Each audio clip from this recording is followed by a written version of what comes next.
ಹೊಸಕೋಟೆ ತಾಲೂಕಿನ ಕಸಬಾ ಹೋಬಳಿಯ ಉಪ್ಪರಳ್ಳಿ ಗ್ರಾಮದ ಇತಿಹಾಸ ಪ್ರಸಿದ್ಧ ಶ್ರೀ ಮದ್ದೂರಮ್ಮ ದೇವಿ, ಶ್ರೀ ಬಿಳೆಕಮ್ಮ ದೇವಿ, ಶ್ರೀ ಚೌಡೇಶ್ವರಮ್ಮ ದೇವಿಯವರ ದನಗಳ ಜಾತ್ರೆ ಮಹೋತ್ಸವ ಹಾಗೂ ದೀಪೋತ್ಸವ ಕಾರ್ಯಕ್ರಮ ಸಡಗರ ಸಂಭ್ರಮದಿಂದ ನೆರವೇರಿತು. ಜಾತ್ರಾ ಮಹೋತ್ಸವದ ಪ್ರಯುಕ್ತ ಬುಧವಾರ ನಡೆದಂತಹ ಉತ್ತಮ ರಾಸುಗಳಿಗೆ ಬಹುಮಾನ ವಿತರಣೆ ಕಾರ್ಯಕ್ರಮದ ಜೊತೆಗೆ ರೈತರಿಗೆ ಹಾಗೂ ಹೈನು ಸಾಕಾಣಿಕೆದಾರರಿಗೆ ಪೂರಕವಾಗುವ ದೃಷ್ಟಿಯಿಂದ ಆಯೋಜಿಸಲಾಗಿದ್ದ ವಿವಿಧ ಇಲಾಖೆಗಳ ವಸ್ತು ಪ್ರದರ್ಶನ ಕಾರ್ಯಕ್ರಮ ಯಶಸ್ವಿಯಾಗಿ ನೆರವೇರಿತು. ಈ ಒಂದು ಕಾರ್ಯಕ್ರಮಕ್ಕೆ ರಾಜ್ಯ ಒಕ್ಕಲಿಗರ ಸಂಘದ ಮಾಜಿ ನಿರ್ದೇಶಕ BN ಗೋಪಾಲ್ಗೌಡರು ಆಗಮಿಸಿ ಕಾರ್ಯಕ್ರಮವನ್ನು ಉದ್ಘಾಟಿಸಿದರೆ, ಬೆಂಗಳೂರು ಹಾಲು ಒಕ್ಕೂಟದ ನಿರ್ದೇಶಕರಾದ BV ಸತೀಶ್ ಗೌಡರು ವಸ್ತು ಪ್ರದರ್ಶನದ ಮಳಿಗೆಗಳನ್ನು ಉದ್ಘಾಟನೆ ಮಾಡಿದರು. ಈ ಒಂದು ಕಾರ್ಯಕ್ರಮಕ್ಕೆ BDCC ಬ್ಯಾಂಕ್ ನಿರ್ದೇಶಕ ವೆಂಕಟೇಶ್, ಗ್ರಾಮ ಪಂಚಾಯಿತಿ ಅಧ್ಯಕ್ಷೆ ಬಿಂದು ಅಶೋಕ್, ಟೌನ್ ಕಾಂಗ್ರೆಸ್ ಅಧ್ಯಕ್ಷ BV ಬೈರೇಗೌಡರು, EO Muniyappa, SFCS ಅಧ್ಯಕ್ಷರಾದಂತಹ Satish, ನಿರ್ದೇಶಕರಾದಂತಹ Rajagopal, ಪುರಸಭೆ ಮಾಜಿ ಅಧ್ಯಕ್ಷ ಶ್ರೀನಿವಾಸ್, ನಿವೃತ್ತ EO ನಾರಾಯಣಸ್ವಾಮಿ, ತಾಲೂಕು ಪಂಚಾಯಿತಿ ಮಾಜಿ ಅಧ್ಯಕ್ಷ DT ವೆಂಕಟೇಶ್, ಕಮಿಟಿಯ ಅಧ್ಯಕ್ಷರಾದಂತಹ C ಮುನಿಯಪ್ಪ, ಕಾರ್ಯದರ್ಶಿ ಪಟೇಲ್ ಮಂಜುನಾಥ್ ಸೇರಿದಂತೆ ಹಲವಾರು ಗಣ್ಯರು ಹಾಜರಿದ್ದು ಕಾರ್ಯಕ್ರಮದ ಯಶಸ್ವಿಗೆ ಸಾಕ್ಷಿಕರ್ತರಾದರು. ಇನ್ನು ಈ ಒಂದು ಸಂದರ್ಭದಲ್ಲಿ ರಾಜ್ಯ ಒಕ್ಕಲಿಗರ ಸಂಘದ ಮಾಜಿ ನಿರ್ದೇಶಕರಾದಂತಹ BN ಗೋಪಾಲ್ಗೌಡರು ದನಗಳ ಜಾತ್ರೆ ಕುರಿತಾಗಿ ಮಾತನಾಡಿದರು. ಪ್ರಸ್ತುತ ಕಾಲಘಟ್ಟದಲ್ಲಿ ದನಗಳ ಜಾತ್ರೆ ಎಂದರೆ ದನಗಳ ಜಾತ್ರೆಯಾಗಿದೆ. ಪೂರ್ವಿಕರ ಆಚರಣೆಗಳಿಗೆ ಸಾಕಷ್ಟು ಮನ್ನಣೆ ಸಿಗ್ತಿಲ್ಲ. ಇನ್ನು ಉಪ್ಪರಳ್ಳಿಯ ದನಗಳ ಜಾತ್ರೆ ಬಗ್ಗೆ ಹೇಳಬೇಕಾದ್ರೆ 1904ರಲ್ಲಿ ಗ್ರಾಮಕ್ಕೆ ಪ್ಲೇಗ್ ರೋಗ ಬಂದ ಸಂದರ್ಭದಲ್ಲಿ ಉಪ್ಪರಳ್ಳಿ, ಕಲ್ಲಳ್ಳಿ, ಕುಂಬ್ಳಳ್ಳಿ, ಆಲಪ್ನಹಳ್ಳಿ ಗ್ರಾಮದ ಗೌಡರ ಕುಟುಂಬದವರು ಇಲ್ಲಿ ಗುಡಿಯಲ್ಲಿದ್ದಂತಹ ಮದ್ದೂರಮ್ಮ ದೇವಿಗೆ ಪ್ರಾರ್ಥನೆ ಮಾಡಿಕೊಂಡ್ರು. ಪ್ಲೇಗ್ ರೋಗ ವಾಸಿಯಾದರೆ ಗುಡಿಯನ್ನು ದೊಡ್ಡದಾಗಿ ಕಟ್ಟುವುದಾಗಿ ಹರಕೆ ಹೊತ್ತುಕೊಂಡ ನಂತರ ರೋಗ ಮಾಯವಾಯಿತು. ಆಗ ಈ ಒಂದು ದೇವಾಲಯವನ್ನು ಕಟ್ಟಿ ದನಗಳ ಜಾತ್ರೆ ಮಾಡುತ್ತಿರುವುದು ಅಂದಿನ ಕಾಲದಿಂದ ಬಂದಿದೆ ಅಂತ ತಿಳಿಸಿದ್ರು. ಮೊದಲು ಮದ್ದೂರಮ್ಮನ ಜಾತ್ರೆ ಅಂದ್ರೆ ನಾವು ಹುಡುಗರಲ್ಲಿ ದನಗಳ ಜಾತ್ರೆ. ಇವತ್ತು ಮದ್ದೂರಮ್ಮನ ಜಾತ್ರೆ ಅಂದ್ರೆ ಜನಗಳ ಜಾತ್ರೆ. ಅಂಗಡಿಗಳು, ಮಿಠಾಯಿ ಅಂಗಡಿಗಳು,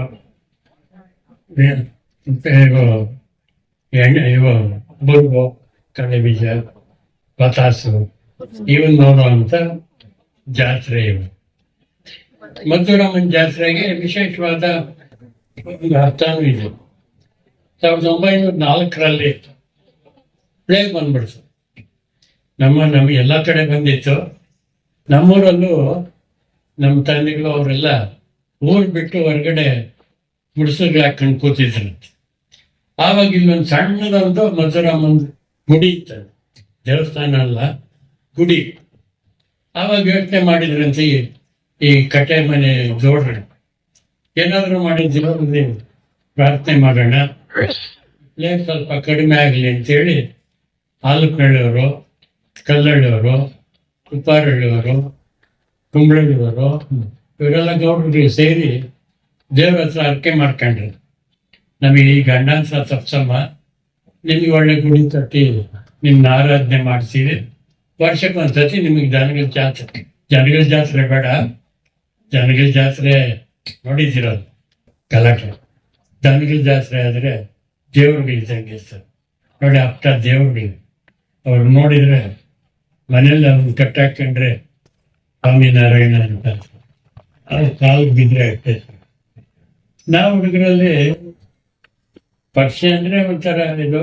ನಾವು 56, 57, 58 3 ವರ್ಷ ಈ ಸುಂಕ ವಸೂಲಿ ಮಾಡುವಂತ ಕಾರ್ಯ ಮಾಡ್ತಾ ಇದ್ವಿ.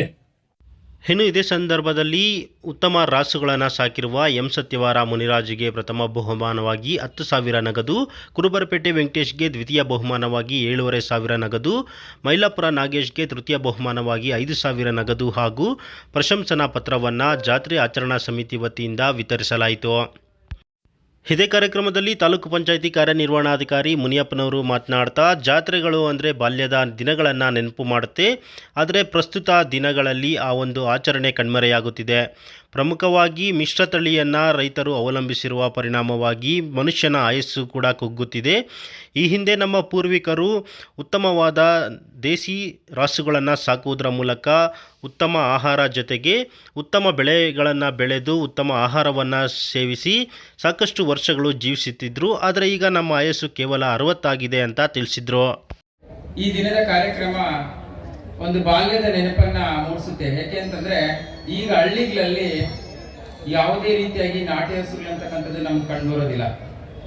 ಎಲ್ಲನೂ ಮಿಶ್ರ ತಳಿ ಅಂದ್ರೆ ಸೀಮೆ ಹಸು ಇದೆಯಲ್ಲ ಅದನ್ನ ಕಟ್ಕೊಂಡಿದ್ದಾರೆ. ಮತ್ತೆ ಅದರಿಂದ ಹೆಚ್ಚನ್ನ ಹಾಲನ್ನು ಉತ್ಪಾದನೆ ಮಾಡ್ತಕ್ಕಂಥದ್ದು ಒಂದು ವ್ಯವಸ್ಥೆ ಈಗ ಕಂಡು ಬರ್ತಾ ಇದೆ. ಹಿಂದೆ ನಮ್ಮ ಅಜ್ಜಂದ್ರು ಮುತ್ತಂಜಂದ್ರು ಏನಿದ್ರು ಅಂತಂದ್ರೆ ಅವರು ರಾಸುಗಳನ್ನ ಒಂದು ಬೆಳೆಸ್ತಾ ಇದ್ರು. ಅದರಿಂದ ಗೊಬ್ಬರವನ್ನ ಮಾಡಿ ಪೌಷ್ಟಿಕವಾದ ಆಹಾರವನ್ನ ದೇಹಕ್ಕೆ ಪಡ್ಕೊಂತ ಇದ್ರು. ಅದಕ್ಕೆ ಅವ್ರು 80 ವರ್ಷ 90 ವರ್ಷ ಬಾಳಿ ಬದುಕ್ತಿದ್ರು. ಈಗ ನಮ್ದೆಲ್ಲ ಏನಾಗಿದೆ ಅಂದ್ರೆ ರಾಸಾಯನಿಕಗಳನ್ನು ಬಳಸ್ತಕ್ಕಂಥದ್ದು ಎಲ್ಲ ಬೆಳೆಗಳಿಗೂ ಅದರಿಂದ ನಾವು ಆಹಾರನ ಪಡ್ಕೊಂತ ಇದ್ದೀರಿ. ನಮ್ಮ ಆಯುಷ್ ಎಷ್ಟಂತಂದ್ರೆ ಸುಮಾರು 60 ವರ್ಷಕ್ಕೆ ಎಲ್ಲಾನು ಆಯುಷ್ ಅಂತಕ್ಕಂಥದ್ದು ಕಡಿಮೆ ಆಗಿದೆ. ಈ ಒಂದು ಕಾರ್ಯಕ್ರಮವನ್ನ ಆಯೋಜನೆ ಮಾಡಲು ನಮ್ಮ ಇಲಾಖೆಯ ಮುಖ್ಯಸ್ಥರಾಗಿರ್ಬೋದು, ಮತ್ತೆ ಮುನೇಪಣ್ಣವರಾಗಿರ್ಬೋದು, ಮತ್ತೆ ಮಾನ್ಯ ಶಾಸಕರಾಗಿರ್ಬೋದು ತುಂಬಾ ಒತ್ತಡ ನೀಡಿದ್ದಾರೆ ಮತ್ತೆ ಶ್ರಮವನ್ನು ವಹಿಸಿದ್ದಾರೆ. ಅವರಿಗೆಲ್ಲರೂ ನಾನು ವೈಯಕ್ತಿಕವಾಗಿ ಧನ್ಯವಾದಗಳನ್ನ ಅರ್ಪಿಸ್ತಾ ಇದ್ದೀನಿ.